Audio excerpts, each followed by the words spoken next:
This is how to hack your brain to do hard things. If you feel like you are always self-sabotaging, if you feel like you're trying to eat healthy, you're trying to work out consistently, you're trying to stop a bad habit, you're trying to control your emotions, you feel like you're trying to do all the right things, but you feel like you just can't do them, you can't break your habits, you can't stop scrolling, you can't stop binging on food all day, this video is for you. So first I'm going to break down the reasons why we self-sabotage, and I don't believe in self-sabotage. I'll tell you later why. And then I'm going to break down how to get yourself to stop self-sabotaging and essentially hack the hardwiring of your brain to make it do what you want it to do. So our brain is very smart and it is programmed to essentially give us what we need. In evolutionary psychology, it says that humans have 4 basic needs, and one of them is to conserve energy. So it wants to get you what you need in the least resistant, most efficient way possible. It wants to seek pleasure, avoid pain, and connect with others. So conserve energy, seek pleasure, avoid pain, connect with others. So if our 4 most basic primal needs are to seek pleasure, avoid pain,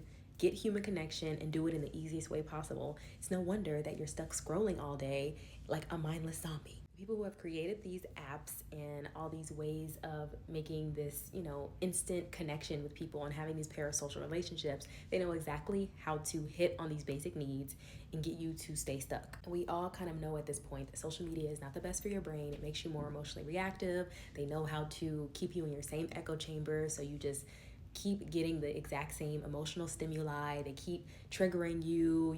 Now you're upset, and then you're crying, now you're angry, you're sad, you're feeling all these different emotions, and it makes you more emotionally reactive. And also it makes the things that you actually want to do even more hard to do, like going out and making real friends or working out when you just want to sit in bed and scroll. It makes all of these things extra hard because you're constantly getting these false senses of emotional fulfillment. You're getting false connection. You're getting, maybe you see someone else working out and you're like, okay, I worked out today. And it's like doing something to your brain that you don't even realize. And most people talk about this like slot machine effect, and they talk about like the dopamine. But what you don't know about dopamine is the highest peak of the dopamine isn't just hitting when you scroll or you find a good video. Dopamine is actually the highest before you find something. So it's not just about the hit, it's about the hunt. And this is described by drug addicts, right? They're always chasing that first high. They're always chasing that feeling that they got when they first got that real big dopamine surge, and they're always chasing that high. And that's something that we're doing as well. We're scrolling for hours and hours and hours, hoping that we'll get that exact same feeling that we got before. And this is essentially called the habit loop. It's cue, craving, response, reward. So first, let's say the cue is some type of trigger of like boredom. Let's say you're just sitting down and you're like, I have nothing to do, I'm all alone. Maybe you feel lonely, you feel bored, or you feel stressed. You might go to social media to make yourself feel connected or escape from your emotions, or make yourself feel good, feel happy. So that's the trigger. Boredom, loneliness, sadness, a need for connection, that's the cue. And the craving begins. This is when you start craving food or pornography or social media or whatever is fulfilling this need to have some type of like connection or some type of intimacy, but of course it's gonna be the least resistant way to get it, right? So you might log into that site, or you might open up your app because it's so easily accessible, right? And then when you're scrolling, when you are searching, when you are, let's say, preparing the food or thinking about the food, that's when your dopamine is starting to pick up, and then it hits the peak right before you get the thing, right before you find that funny video, or right before you find that freaky corn video, or right before you eat the food. That's when your dopamine is at its highest. Like I said, it's not about the hit, it's about the hunt. It's that anticipatory spike. It's the anticipation of finding something that will satisfy that craving.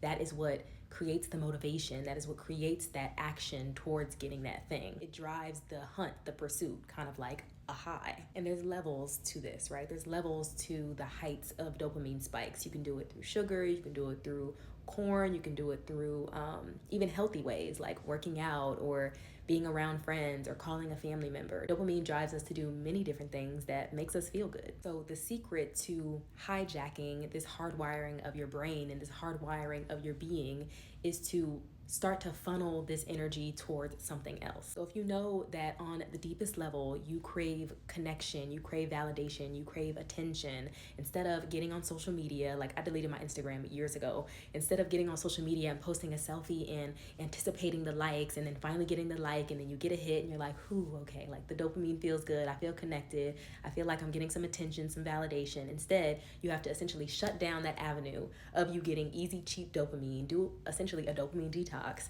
and allow yourself to open up other avenues that are more long-term gratifying. You're essentially interrupting this habit loop. So somewhere in the loop, whether it's the cue or the craving or the response or the reward, you're interrupting it and putting in a positive stimuli, something that's going to move you towards your goals. So for me, I remember that I used to be on social media craving external validation, and instead now I have to post on here and post something valuable that people will like and enjoy and comment on and share, and that's how I will get my sense of validation or whatever attention I'm feeling like I need. Or instead of making a parasocial relationship, then I'm going to have to shut down that avenue, and instead of watching a streamer all day or trying to make a false connection with someone I don't really know, I instead have coaches or mentors, or I put myself out there and make friends, which is hard, especially if you have social anxiety or you're so used to being confined within the four corners of this screen. You're gonna have to do the hard things. But then the more that you do it, the more